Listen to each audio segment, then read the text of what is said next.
Life on the Verge.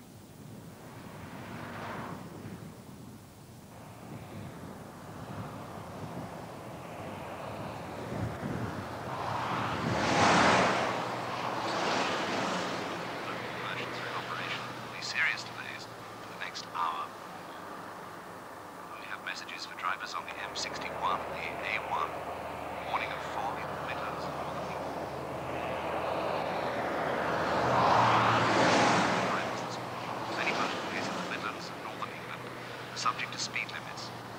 In Lancashire, the southbound side of the M61 remains closed south of the junction with the M6 from Chorley, where a lorry laden with whiskey has been set on fire.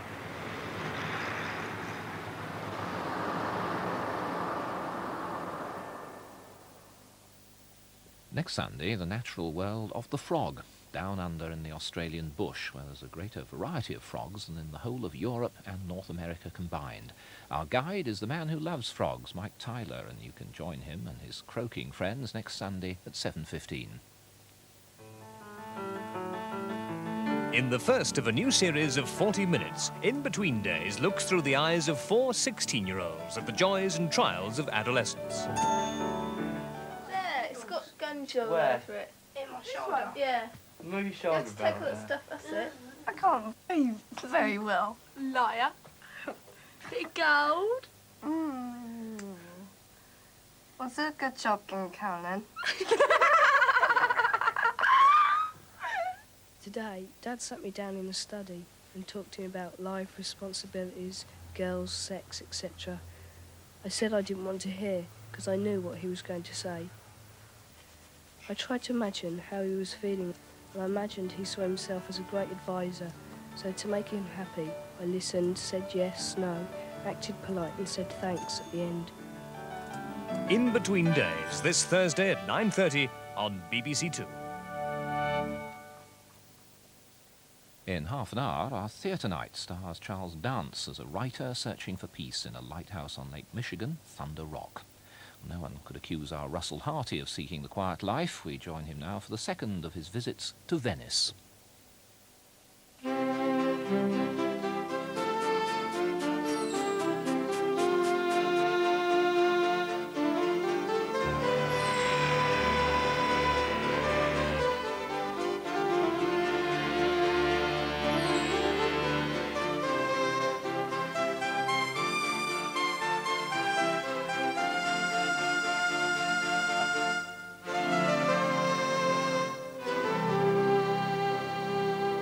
Welcome back to Venice, which is a city, as you know, full of well-known institutions, which is what people come here for. They come here for a gondola ride, that's an institution. They come here to feed the pigeons, that's an institution. They come for the wine and the pasta, those are institutions. They certainly come to look at the art treasures of Venice, which are indeed a powerful and historical institution in themselves. Napoleon came here and looked at St. Mark's Square, where we're now standing, which is already an institution, and was when he came here. And he said, this is the finest drawing room in Europe. And about a quarter of an hour, somebody walked around that corner and looked at this institution and said, good God, this is St. Mark's Square. This is where your Auntie Alice was sick, and she's an institution as well.